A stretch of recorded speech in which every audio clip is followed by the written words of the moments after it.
Ugh, there's too much light. My blessed mess forsaken! These fairy tales are monstrous, so dull and dry, a lifeless dream. I'll draw 'em bleak, I'll craft 'em dark, to make 'em grim, that's my hallmark. My guts fill up with pretty tales, their prissy cuteness never fails to make me puke, to lose my wits, to rot my teeth and give me fits. Now the rancid, stale and foul, despise the happy ending. Gross and nasty make me howl, though they may be offending. I'm here to build true tales of light, of fear and woe, bring back the night. I ain't dumb luck, a door up tuck, my humble goal is to run amok.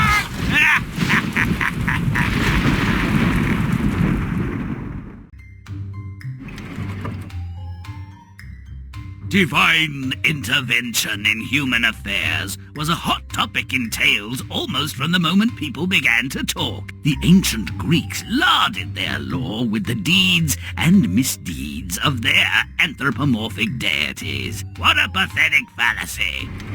The Olympian god Apollo and the divine satyr Silenus Marsyas are about to engage in a friendly flute-off. Midas, old fellow, perhaps you and the muses would judge who plays best, Marsyas or myself. Yes, Midas, please do. You have the most discriminating musical taste. The smart money's on Apollo. The muses are his half-sisters, but Midas is a king and a sucker for a compliment. With all due respect, your magnificence, I'll have to give Marsyas the prize of my good opinion. Well, you're wrong. I win, and I award you these donkey ears. You're tone deaf and a dunce. Olympians rarely settle for second place. Having backed the loser in the flute contest, Midas conceals his trophy ears beneath a Phrygian cap. Bit hot for a hat, your majesty. Might I take it for you? A person, especially a royal person, loses 90% of their body heat through their head. I won't risk a chill. It's summer, majesty. By the way, where's your crown? Don't be impertinent. This ruse worked for a time, but when his hair grew too long and wild to hide under the cap, he had to seek the services of the royal barber. Been some time since you had your ears, lord. Your majesty, what nice... Don't be an ass, barber. I've had an accident, and you are sworn to keep my secret, or else. Thinking the or else might be very unpleasant, the barber regains his self-control and dissents. But sole possession of such a secret overcomes him, and he finds what he believes is a mute confidant with which to share it. The king has grown the ears of an ass. Can a tale be far behind? The king has grown the ears of an ass. The king has grown the ears of an ass. The king has grown the ears of an ass.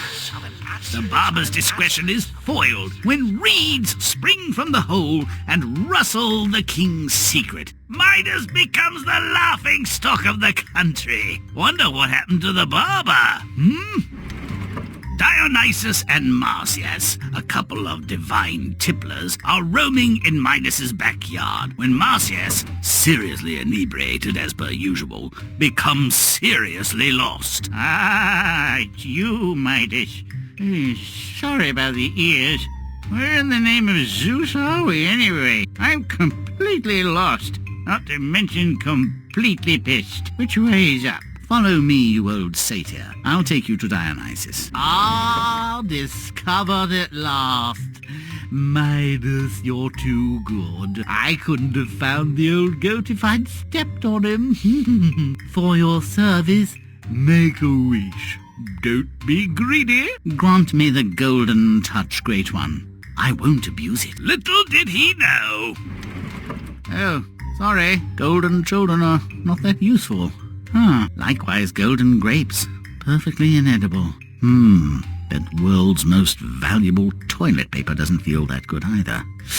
Ooh. Takes the dim-wit a while to realize that he'll soon starve to death, and he seeks out Dionysus, Hoping he's sober, I imagine. Dionysus, please deprive me of this golden touch. Take back your gift. You're a greedy, foolish human, Midas, and deserve a wretched death. But I will be merciful. I like your wife. Wash away your wish in the river Patroclus. Fortunately for Midas, he knows where that is. Me first, then I'll wash my family. Perhaps Midas learned a lesson. But I'll bet the greedy pig thought twice about keeping his family in gold. I would have done. Zeus and his son Ares, the god of war, witnessed this entire fiasco. Look, Dad! This Midas guy insults my brother Apollo, and Dionysus, so loaded he can't even think straight, gives him a second chance to redeem his human greed. What's the world coming to? Let's punish them all! Mind your own affairs, boy. I heard your girlfriend Aphrodite has her eye on some Adonis. Let's not mess with a fine summer day. Well, that was no Iliad. No tale of divine retribution, wrath, and unearned misery. But it could have been. If you'd like a different outcome to this little Greek war, play on!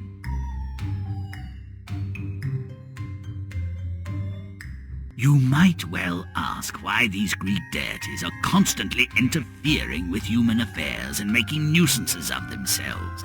And the answer is, they've got nothing better to do. Check this out. Make it foul. Let's Grimm it! Welcome back, everyone, to American McGee's Grimm. We are here in ancient Greece, the times of old, where stories were spoken with the greatest of word. This is the tale of King Midas and the greedy golden touch. What lied ahead of his greed, his unneeded desire and punishment, and generally where Greek gods are just general asshats and a half. Grimm smelly. And it's pretty much it's not too far off from the general truth, to be fair. At least if you know the Greek mythos like I do. Yeah, they're all kind of bastards, and they all sort of... let's just say what Grimm said about them seeking to be... them all just kind of having nothing better to do and meddling with people's affairs and just generally making life miserable for everyone. It's not a far-off assessment. It's actually pretty damn true, actually. Yeah, so... what we got for King Midas, it went off not as bad as, most Greek mythologies tend to go. Our plan here, on the other hand, is, well, we're gonna make it much more we're gonna make it just as miserable as every other Greek mythology that's ever existed since the dawn of time. Oh, you bet your sweet ass we're gonna do that. Why? Because the gods have a sense of humor. Let that be your lesson for today. If you learn anything about the Greeks, is they have a very strange, perverted sense of humor. Like say, oh, you could listen? Have a pair of donkey ears. Oh, you think you're a good seamstress? Become spider, bitch. Oh, you fucked my uncle in my temple, even though it's his fault? Become a horrible, disfigured snake woman who turns people to stone with her eyes. Yeah. Greek gods. Kind of messed up in all sense of the word, my friends. Don't you believe me? I could go on with the Greek mythos, but instead of just telling you all, I will just leave the tidbits I left, and I'll let you guys kind of look them up for yourself, because it actually is kind of fascinating. It is actually kind of fascinating stuff, in all honesty. And, well, we will continue onwards with our tale in the meantime. Also, there is a delicious, delicious secret over there that we need to get. We will be attempting to get, I should say. Woohoo! As we just kind of do the last bit of land up here. Because if you know anything about Grimm at this point, which I hope you have picked up something about Grimm at this point, it's not all as it seems. There is a twist to everything! Smitten by Zeus, father of all the Olympians, and as bad-tempered a brute as you'd care to meet. Wish he were my dad. Silenus Marcius and the divine Apollo compete with flutes. Midas, ever the fool, deems Marcius the superior blower and gets donkey ears for his trouble. That's punishment! Let's make a real ass out of him. And make that hideous music stop! Make it nasty. So yeah, we basically now get to make the actual musical talent that went down there a kind of bit more accurate to what happened, or probably what would have happened with the gods, because again, I'm gonna try not to keep harping on the Greek gods, but let's just say, for lack of a better word, they were the most spiteful of people. Like, dear God, you would not have known spite unless you known them. Like, I feel like half the time I feel like they did, like half the stuff they did towards people was just because they was almost literally because they were just bored out of their mind and they needed something to do with their life. So they decided, you know what, I'm just gonna go and mess with humanity. And let's not forget, including the worst offender of all of them, the certain god himself, head god himself. That would be Zeus. There's a good reason for that. Stop it! Ah, yes. Cacophonous perfection to my ears. Not to mention Midas's.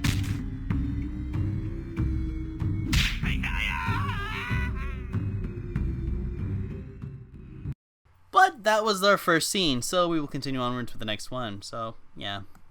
Midas tries to hide the fruits of his stupidity under a hat. Let's give him some more divine attention. Make it foul. Make a mess. And well, on top of it, all of his infinite wisdom that Midas has had to deal with since the fight has the ears of an ass. He's decided to do the best way to hide it, or the best way to handle this fact that Apollo is kind of messed with him because, well, Apollo didn't like the fact that he was chosen last, even though it's kind of more, I guess it's partial on both, more for Midas' stupidity for not choosing the obvious god who was probably going to rail you in the back afterwards when he was done. But that's details. Either way, he basically is deciding to hide all that by wearing a hat. However, it doesn't really work all that well. As you know, there are eventual things that brings the attentions of many others that eventually just kind of have to deal with. How so? Well, let's just say a lot can easily go wrong if you're not careful. Let's go for Dionysus, or for Midas, I should say. That's completely wrong what I said before. Dionysus is the god of wine. Also, he had some terrible things as well. Or at least what he does to some people. He turns sailors to dolphins at times. Bastard. Stinky. Oh, you didn't know that? Oh, I'm sorry. Well, I'm gonna ruin all of the Greek mythos for you. Haha. Yeah. But yeah, now we're turning statues into one for Gorgons, which, for instance, Medusa was, which is partially what I was referencing beforehand last time. Apparently, today is just me referencing all of Greek mythology. Don't delay, but stomp away. I'm not sure why I'm decided to just reference Greek mythology, but why the hell not? I figured there's no real harm that can be done, so why not? Oh well.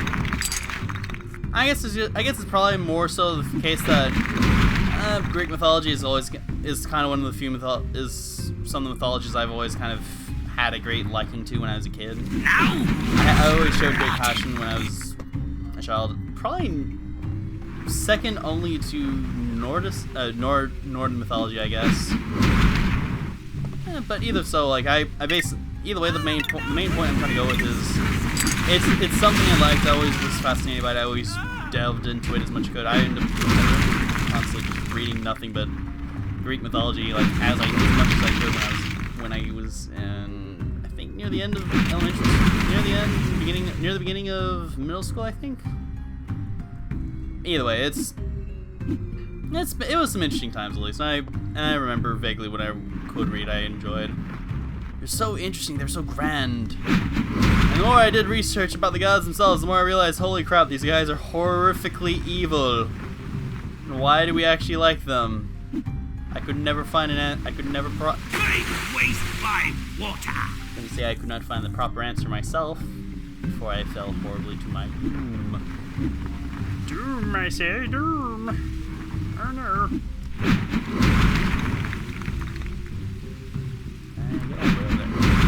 I can get close enough, at least. Fine by me.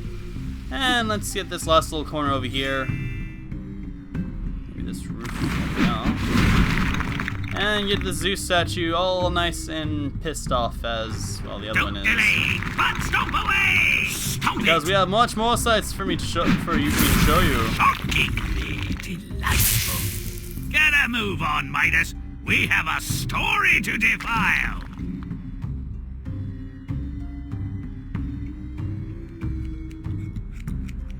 His barber discovers the outside ears and doesn't do anything. Oh no, he's hysterical. He's unsteady. The king looks like an ass. He nipped the royal ear with his scissors. Or he should have done. More blood would improve the mood. Make it nasty. Romp and stomp. Well, time to go defile the king's ears.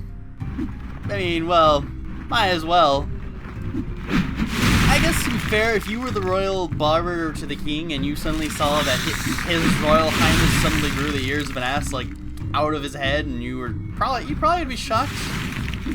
The gentle, trained concentration you once had as a barber would probably kind of escape you in that brief moment, and in that brief moment you'd probably end up maybe nicking a bit off his skin. Now Nicking a bit off him. Possibly shearing the top off, the tip off his ears.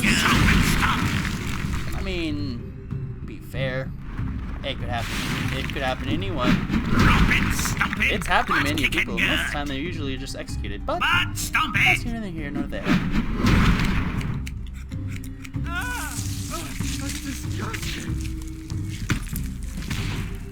The barber whispers his secret into a hole. What a whim! He discovered the emperor without clothes. Let the whole world know. Make it disgusting. The king has grown the ears of an ass. Yes, and now the final curtain. Since the barbers decided to... Since keeping the secret is too much for him, go figure. Decide, well, maybe I could tell a hole in the ground. I mean, nothing has ever gone wrong with telling a hole in the ground, right?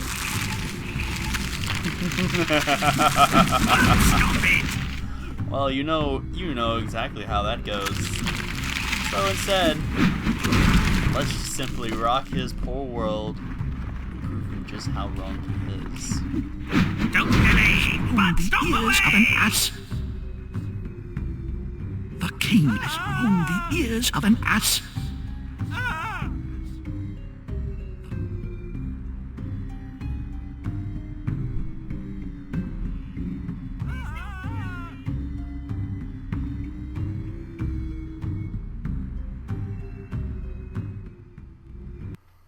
And that was scene 2. So we will let us continue onwards to the next scene for this half.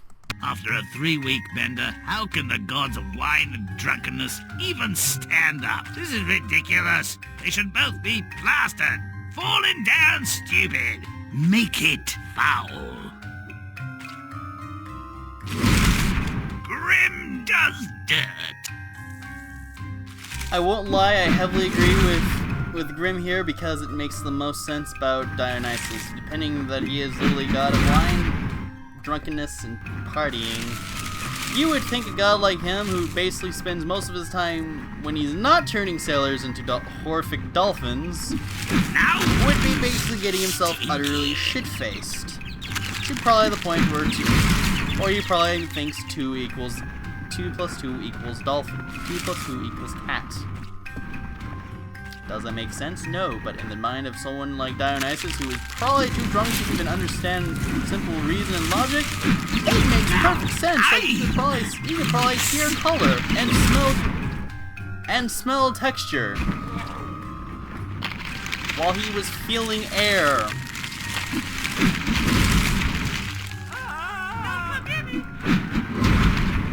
Well, the story is Dionysus is a drunken sot who is too off on his arse to even care. Does that stop him? No, it doesn't. You know why? Greek god. And when you're a god, you don't have to from anyone. Why? Because you can just do all sorts of horrific things to them should they backtalk you. Because, yes, that's what it means to be a Greek god. You basically are free from responsibility and blame from anyone. Because, yes. Is it a cynical way for me? Is it a single way to say? Yeah, it is. Is it true, though? Yeah, pretty much. In a nutshell, it's pretty true. At least it's as true as they get. So let's continue onwards and get Dionysus pretty true to his drunken self. Who knows, maybe we'll actually surprisingly sober him up. State of inebriation that is you'll probably never see Dionysus. Don't delay, but stop away!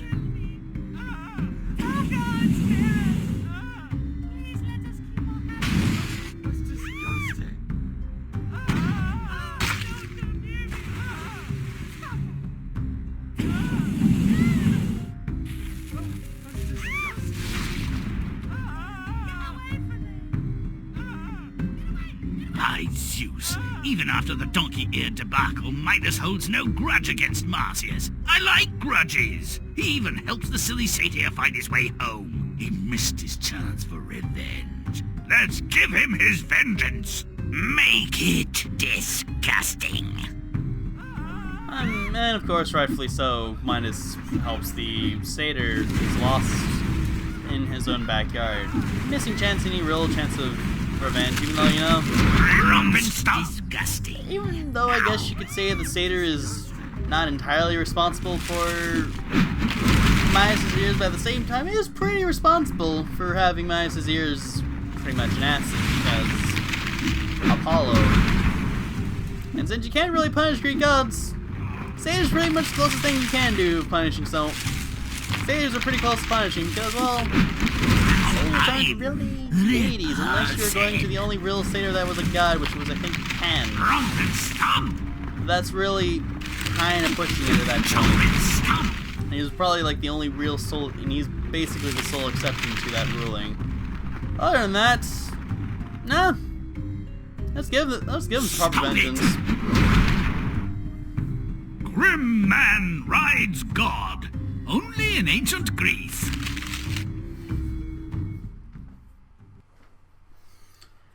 And with that, we're going to call it for now, so join next time as we continue on with King Midas.